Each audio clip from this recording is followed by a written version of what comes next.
So what we're really talking about here is practicing like this. This is the trick, right? If you want to do tapping, for instance, that's a good example. Then you assume the position.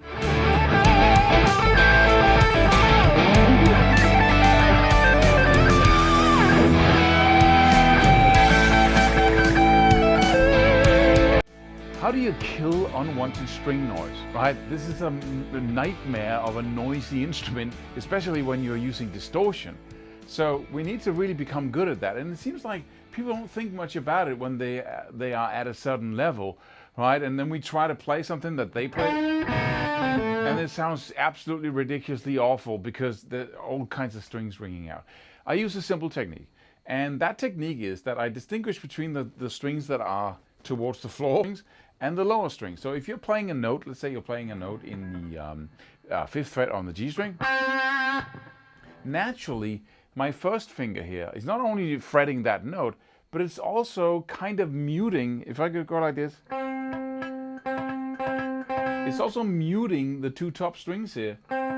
So you know, you want to make sure that you get some kind of, because then I can strum it, right? And these 2 strings are saying nothing. And then get to an explanation of how you practice this. And then you have the strings above it, right? That could also say something. I use a constant palm mute where I have my PC bone from right there, where the low E string meets the bridge. So constantly I can just palm mute a little bit if I need to. And also I put my thumb on the string. So if I'm picking the G string, then my thumb is constantly touching the lower strings below it, right? So they say nothing, like that. So that's pretty cool, right? And so now I only have the note I'm actually playing to worry about, and that goes for if I'm playing here or there or there, doesn't matter. If I'm using my 3rd finger to play, it's also kind of muting the other strings down here, right? So that's how I do that. And then you can say, well, what about legato, Claus? Because legato, I have to hold my fingers like that. You know, I have to really have that claw going on, and I have to hit the strings with you know, it's not like it's not like that bluesy kind of grabbing the neck. It's more like this. But then again, right now, for instance, when I'm holding my fingers like that, my pinky there is so close to touching the E string, it's a joke, right? It is touching the E string, right? And all the strings again that are down here, I'm still muting with my thumb because it's always keep it close to the strings always. And also when I'm picking, that allows me to really pick in the surface of the string because I can feel how deep I go. I have a feeling of what's going on here because my thumb, the side of my thumb, is in constant contact. Right? At least a little bit it's in contact with the strings. So, and the same thing goes here when we go to something like tapping. That, you know, how do you, that's really crazy because suddenly I lift this arm and I have to go, right? And everything can just spring out all of the time.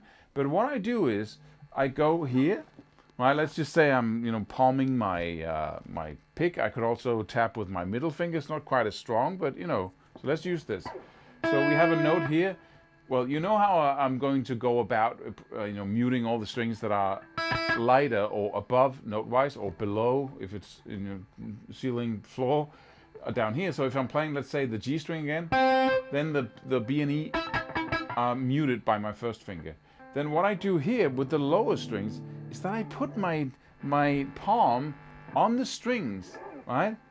So what happens when I hold the guitar like this is that there's only one string that can ring out right now.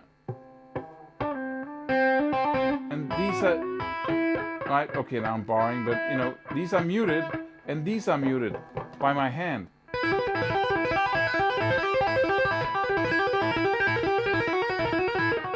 Right? So not, but here's how to practice this. Because it is so small little details of touching or not touching of you know what strings, because if I hold my hand like that, every string is muted, right? If I hold my hand like this, the 2 top, and you can almost not see the difference between these 2 positions, right? So what we're really talking about here is practicing like this.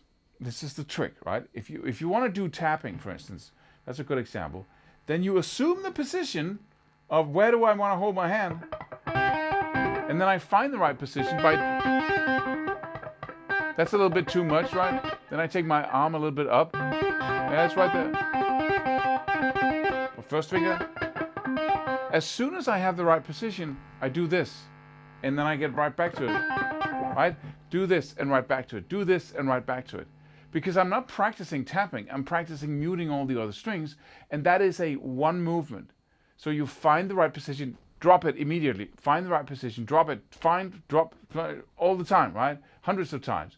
And that enables you to be completely, very minutely fine-tuned to where should I hold my hand in order to mute what strings. But you have to go back and forth, back and forth, back and forth all the time, and not just say, okay, I can tap, I can mute all the strings now. Yeah, but what if you do this? Then you have to adjust again and find the right. That's what we're practicing, right? The same thing goes for anything else. If you're practicing legato, then you want to practice this here. And as soon as you got the right position for playing the B string, you want to take the hand away. Yeah. Right? You know, so that is a specific, very detailed or very focused practice session where you're basically focusing on how should I hold my hands. You can't even see it. That's how small the movements are, right? So it's a feeling thing, back and forth, back and forth. With that, I hope, leave a comment if you have any experience in this area that you can tell me about. I love to read all the comments. I read them all and I learn from them, so please leave one. And don't forget to subscribe and go download the free course in the description down here. Hit the bell icon, hit the thumbs up if you like this, and I hope to see you in one of the videos popping up on the screen here and in the next one on YouTube.